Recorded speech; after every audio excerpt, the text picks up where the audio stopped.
Você realmente entende o que significa uma Selic a 15%? Não é só renda fixa pagando bem, hein, gente? É o sinal claro de que o Brasil está girando no limite da corda fiscal. E quando essa corda arrebentar, porque ela vai arrebentar se continuar assim, a pancada vai ir direto no seu bolso. E enquanto alguns aí estão comemorando que o Tesouro Direto está pagando 7% acima da inflação, ninguém está falando que o Brasil pode gastar R$ 1 trilhão só com juros da dívida. E é isso mesmo, gente. Um país que arrecada como nunca e ainda assim fecha as contas no vermelho. Sabe o que isso significa? Que tem algo muito errado e você precisa entender isso agora para evitar grandes problemas. Se você valoriza conteúdo que vai além do básico, já se inscreve aqui no canal. Aqui a gente abre as portas do mercado financeiro e te mostra tudo o que existe enquanto você fica aí, sentadinho no sofá, observando todo esse conteúdo maravilhoso.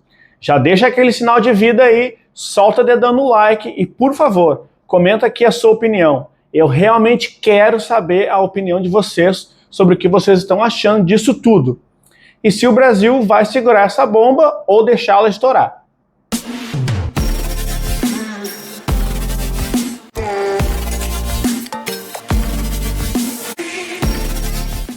Bom, gente, primeiro de tudo, taxa Selic a 15% não é uma novidade no Brasil. Enquanto tem gente aí vendendo terrorismo, eu quero deixar claro que a gente já passou por isso. Claro, foi um tempão lá atrás, naquele desespero do governo de controlar a dívida quando o Brasil lançou o real. A média da Selic nessa época era de 36%, gente, e a inflação era de 22,4%. Quem é mais antigo aí vai lembrar desse tempo. A gente ia lá no mercado de manhã e o preço do pão, do leite era um. De tarde, quando você ia no mercado, o preço já era outro, de tão instável que o mercado estava naquela época. E essa loucura toda de taxa alta foi de 95 até 2005. A Selic aí nesse período, ela foi variando entre 15,8% e 36%. Então teve períodos aí que ela estava 22%, 17%, 19%. Mas a gente não pode olhar só para a Selic, gente, isoladamente. Porque para entender isso aqui, você também precisa olhar como que a inflação estava nesse período. E só para você ver como esses dois dados juntos são importantes. Por exemplo, em 2002, enquanto a Selic estava em 21,7%, a inflação estava em 12,53%. Então é importante você analisar sempre esses dois indicadores juntos. Aí quando passou a turbulência aí de 2006, a Selic chegou aos 15,4%. Mas a diferença aqui é que a inflação era de 3,14%. E aí a taxa passou a cair e a gente até então não tinha voltado para esses patamares aí dos 15%. Passamos aí 19 anos de intervalo sem que a gente visse uma Selic chegar nesse nível aí dos 15%. E uma Selic alta não significa só juros altos aí, bom para investidores, porque isso também significa que o governo está pagando um juro alto para evitar o colapso do mercado. Quer ver uma coisa? Vamos deixar isso aqui ainda mais claro para vocês entenderem melhor como é que funciona toda essa dinâmica.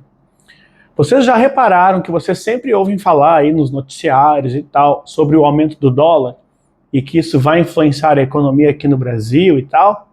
Mas talvez vocês nunca entenderam o porquê que isso acontece.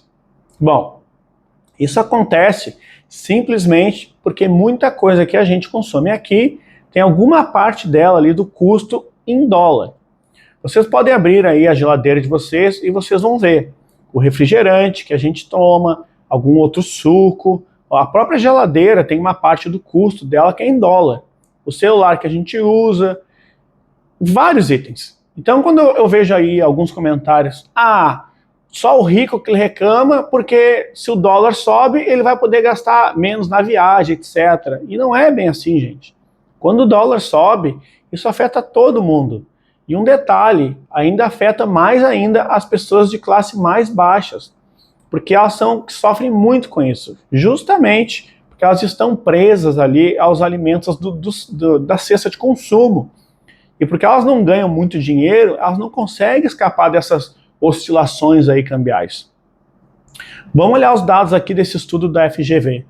Eles fizeram uma pesquisa que constataram que entre 10% e 14% da cesta de consumo dos brasileiros é afetada pelas flutuações cambiais. E com isso, faz com que as famílias aí com renda até R$ 254 sofram um impacto de 13,9% no bolso. E quem ganha mais de 11 mil sofre só 11%, porque geralmente quem tem mais renda começa a consumir outras coisas que não sofrem tanto ali com esse câmbio. Porque elas podem deixar de consumir alguma marca específica, então elas trocam de marca, ou até mesmo elas substituem ali por algo que não vai ser afetado tão diretamente pelo dólar, e por isso elas não sofrem tanto ali quanto as famílias de renda baixa. Além aí desse fator dólar, tem um outro ponto bem interessante e que poucas pessoas prestam atenção, que o fator aqui que também influencia bastante o aumento da Selic, e é quanto que o Brasil está longe da meta da inflação. Essa meta aqui da inflação é parecido com o controle aí do seu orçamento. Você tem um limite que você considera aí ser o ideal, né, para você, que você precisa trabalhar, e aí sempre ficar abaixo disso para não estourar aí o seu limite. E hoje o teto da meta do Brasil é de 4,5%. Isso aqui é o que seria o ideal, né, segundo as projeções do governo. Mas a gente sabe que está bem acima disso. A gente aí está com uma projeção de 5,55% para 2025. Para vocês que não sabem o que é bem essa meta, eu vou tentar explicar aqui isso de um jeito bem fácil. E aí é tipo, quando você contrata alguém para administrar sua empresa e você deu uma meta para eles aí que o gasto ali da inflação tem que ser 4,5%. Mas eles estouraram essa meta. E claro, isso vai ter uma série de consequências. Nesse caso aqui do governo, o Banco Central, que é o que vai atuar ali, ele vai usar esses aumentos aí da taxa ou a diminuição para tentar controlar aí essa inflação. Porque ele entende que aumentando a taxa, ele vai dar menos incentivo para gastar e vai dar mais incentivo para poupar. Porque com uma taxa alta, as pessoas não querem colocar esse dinheiro na economia, certo? Elas vão ali querer deixar ele guardadinho lá, ganhando todo esse juro alto. Então, com menos gente comprando, tem menos pressão nos preços para eles subirem. Então eles têm essa tendência aí de caírem, né? Porque eles vão tentar atrair esse consumo de volta, que é o movimento de oferta e demanda que a gente já discutiu em outros vídeos aqui do canal. Outro ponto bem importante que você precisa saber e anotar esses detalhes, presta atenção aqui que esse vídeo aqui agora vai ficar interessante. Isso aqui é pura aula de economia e eu vou deixar ela bem simples para vocês, tá? Então, pega papel e caneta aí e vamos lá. Gente, tem um indicador que a gente chama de o resultado primário do governo. Isso aqui é a diferença entre a receita e a despesa do governo. A gente sabe que receita é tudo que a gente ganha. No caso do governo, é o que ele arrecada. Então, aquele imposto ali que você pagou, por exemplo. E as despesas é tudo que ele gasta, né? Com salários, com os benefícios, com os projetos sociais, etc. Quando o governo tem mais receita do que gastos, a gente chama isso de superávit. E quando a gente gasta mais do que arrecada, a gente tem o déficit, que significa que não está tendo lucro. E quando uma empresa não está dando lucro, ela tem dois caminhos. Ou ela vende mais, ou ela diminui os custos dela. No caso aqui do governo, o jeito dele vender mais, ter mais receita, né, é arrecadar mais de imposto. Mas a gente sabe que tem um limite, que a gente precisa levar sempre em consideração. Será mesmo que eu estou arrecadando pouco? Se você tem essa dúvida, vamos aqui olhar uns números e aí vocês tiram as suas próprias conclusões. A arrecadação do governo federal de 2024 foi de 2,65 trilhões. Essa aqui foi a maior arrecadação dos últimos 30 anos.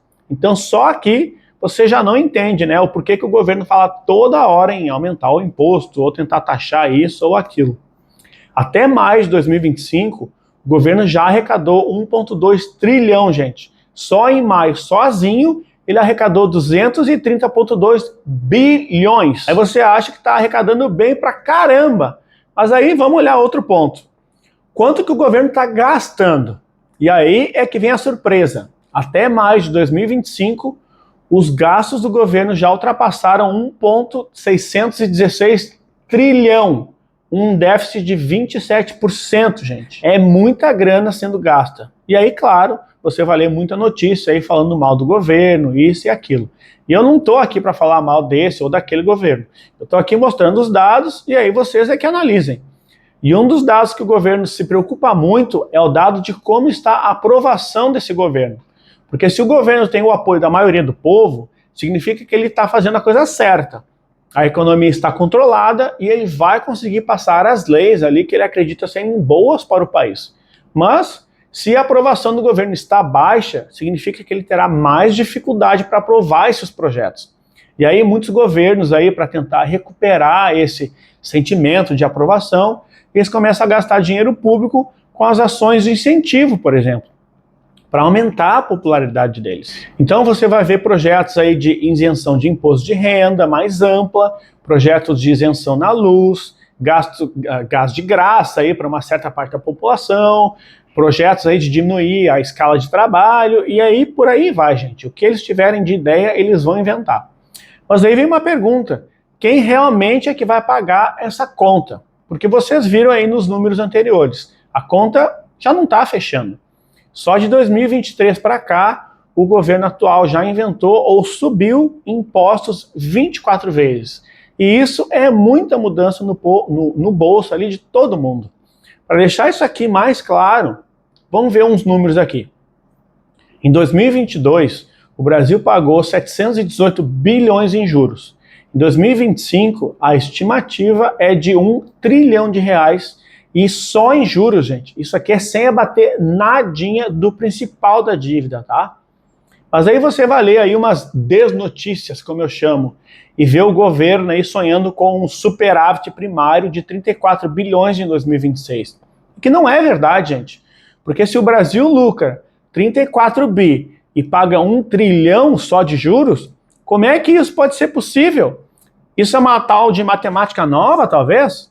O déficit real do Brasil é de quase 1 trilhão. Se o Brasil fosse uma empresa privada, gente, ele já estaria com o CNPJ dele suspenso faz muito tempo. A dívida brasileira hoje tem mais de 47% dela atrelada a juros flutuantes, que seria o CDI. Isso significa que quanto mais a Selic sobe, mais cara essa dívida vai ficar. E o que faz isso ser ainda mais óbvio sobre o nível de desespero é que o primeiro plano para resolver isso é ir lá e taxar tudo que for possível. Aí você vai ver o governo querendo taxar a LCI, querendo taxar a LCA, tentando taxar os dividendos, os fundos imobiliários e os rendimentos aí do exterior. É uma coisa sem fim e eles vão tentar de tudo para arrecadar mais. Só não me entenda mal, gente, essa bagunça aí nas contas públicas não é nenhuma novidade, tá? Isso já vem acumulando aí de alguns anos e isso basicamente acontece pela forma que o sistema financeiro se encontra hoje. Hoje em dia, não só aqui no Brasil, mas pelo mundo mesmo, muitas empresas e governos estão trabalhando com uma alavancagem altíssima. E aqui não é diferente. O governo ele é tipo aquela pessoa que compra no cartão de crédito e ele usa muito o poder da alavancagem. Ele compra e gasta e vai sempre colocando a dívida lá para frente, porque ele pode emitir mais dinheiro. Então isso quer dizer que ele está sempre pagando o juro do crédito rotativo aí, por exemplo. Porque ele, na verdade, nunca está quitando a dívida. Ele segue fazendo mais dívida. E a gente está num ponto que o governo está pagando muito caro por esses juros. Basicamente, a Selic aí está alta, virando a corda no pescoço do próprio governo. E você sabe quem vai pagar essa conta, né? E não, gente, não vai ser o Congresso, nem vai ser o Haddad, vai ser nós mesmos. E é nesse momento aqui, em que o governo está tomando essas decisões aí meio confusas, é que você precisa estar ligado e saber proteger o seu patrimônio. Foi por isso que eu quis fazer esse vídeo aqui. Então, presta atenção aqui, que a gente vai entrar nessa parte do que fazer para não entrar em desespero. E claro, por que não ganhar um dinheiro com isso, certo? O primeiro ponto importante aqui é ter sangue frio, gente. Você precisa olhar um problema de fora. Sabe quando a gente está no meio de algum problema e não enxerga uma solução? E daí você vai ali, conversa com seu amigo, com seu familiar, que está totalmente de fora, e ele te dá uma resposta ali em 2 minutos? Bom, investimento é basicamente isso. A gente está aqui vivendo, né, no meio dessa loucura toda aqui que eu mostrei aí, mas a gente precisa se distanciar disso tudo, analisar os números, analisar as empresas e analisar o mercado, tudo de forma isolada. Então, aí sim, gente, se acalma, respira fundo, faça o seu cafezinho ou o seu chá aí, senta na frente do computador e vai analisar sua carteira. Essa é a primeira dica. Se você ainda não tem uma carteira, calma que a gente vai chegar lá. Mas olha, vai lá, olha como é que está a sua divisão. Olha os preços dos ativos que estão nela, porque assim, gente, nessa hora de crise é que a gente precisa ir contra a maré e fazer com que a maioria que tem medo aí de fazer, que é focar e seguir a estratégia de vocês. Se tem um monte aí de gente vendendo, você estudou, você acredita nos ativos que você tem, compre. Fazendo isso, provavelmente você vai comprar ativos muito baratos. Esqueça notícias, esqueça os rádios, as TVs, foque nos seus estudos e seja fiel aos seus princípios. Enquanto algumas pessoas aí, por não terem conhecimento, podem chamar isso de crise, você, por exemplo, pode chamar isso de oportunidade. São nessas supostas crises aí que você pode ter a maior rentabilidade da sua carteira. E é claro, gente, todos nós temos um limite. O quanto de risco cada um de nós pode absorver é diferente. O meu limite é diferente do seu e do fulano. Por isso, essa parte aqui também tem que estar clara aí para vocês. O quanto de risco você pode absorver agora.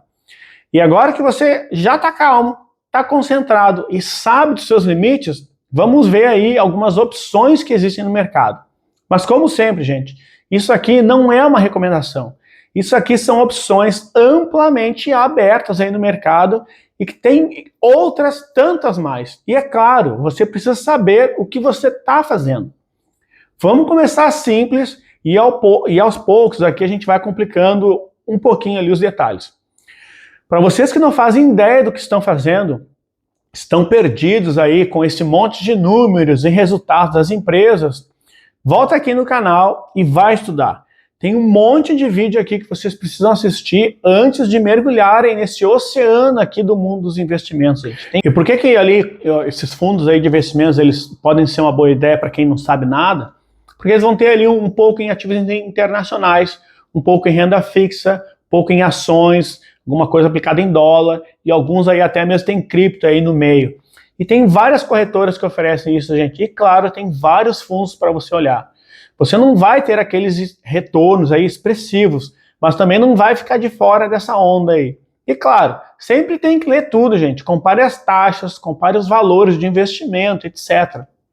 Agora, para quem já tem aí um tempo aí de mercado, o bom é não inventar coisa nova, gente. Foca na sua estratégia, controle os riscos e diversifique. Nessas instabilidades aí podem aparecer muitas oportunidades. Mas também tem umas bombas aí no meio que, se você não prestar atenção, elas podem prejudicar os seus resultados.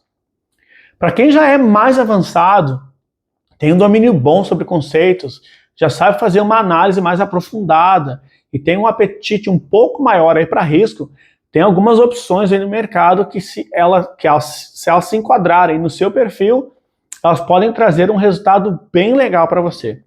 Agora é o seguinte, eu vou pedir aí para quem está começando agora nos investimentos que realmente feche esse vídeo aqui e vai estudar. Porque agora eu vou entrar numa matemática aqui que pode te deixar totalmente confuso. Mas se você já domina o assunto, bora para os cálculos.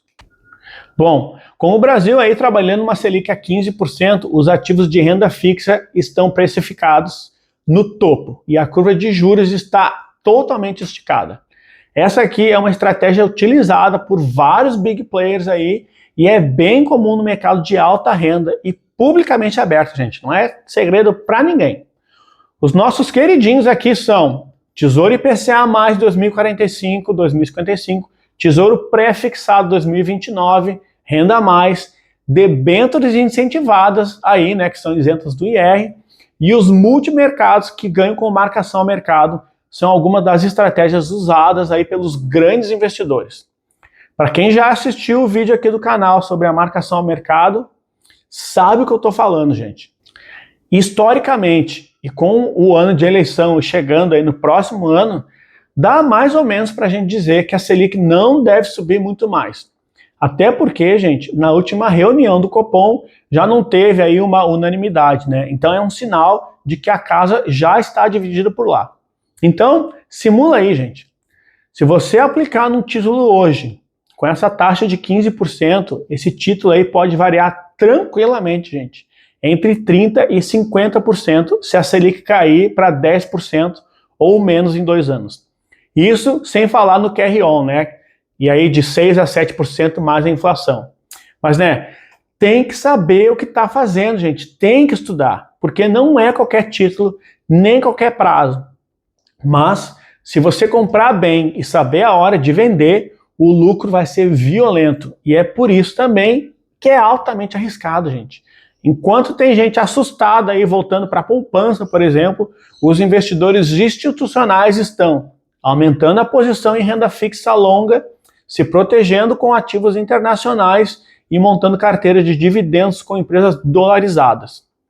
Fazendo hedge cambial aí via BDR ou ETF, enfim, gente, tem um monte de opção aí e vocês precisam decidir para que lado vocês querem ir.